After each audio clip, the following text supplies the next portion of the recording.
Niente. Come mai? Perché si sta bene anche così, dai. Questo San Valentino ha rotto un po' le scatole, no?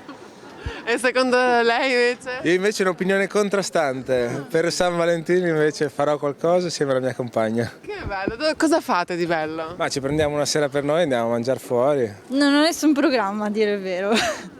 Ma fidanzato, amico, compagno, qualcuno? No, sono single. Io proprio non festeggio San Valentino. Mai festeggiato? Mai festeggiato, solo l'onomastico però, solo per quello.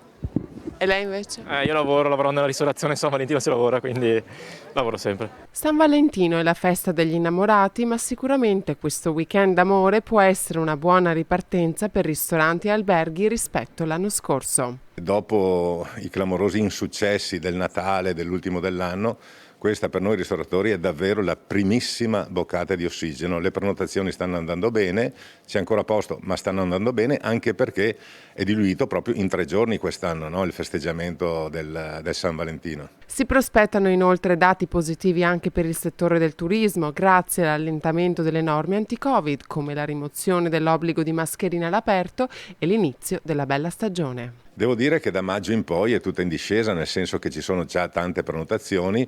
Molte sono i gruppi che hanno disdetto lo scorso anno e ritornano quest'anno, e la ristorazione invece questa sì sta ancora soffrendo perché le presenze, quelle locali, non hanno ancora raggiunto numeri, quelli che c'erano prima del Covid, insomma.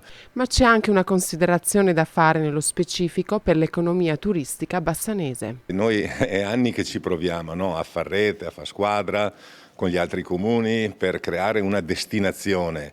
Allora, Bassano, lo sappiamo tutti, non è una destinazione turistica, mentre lo è tutto il territorio.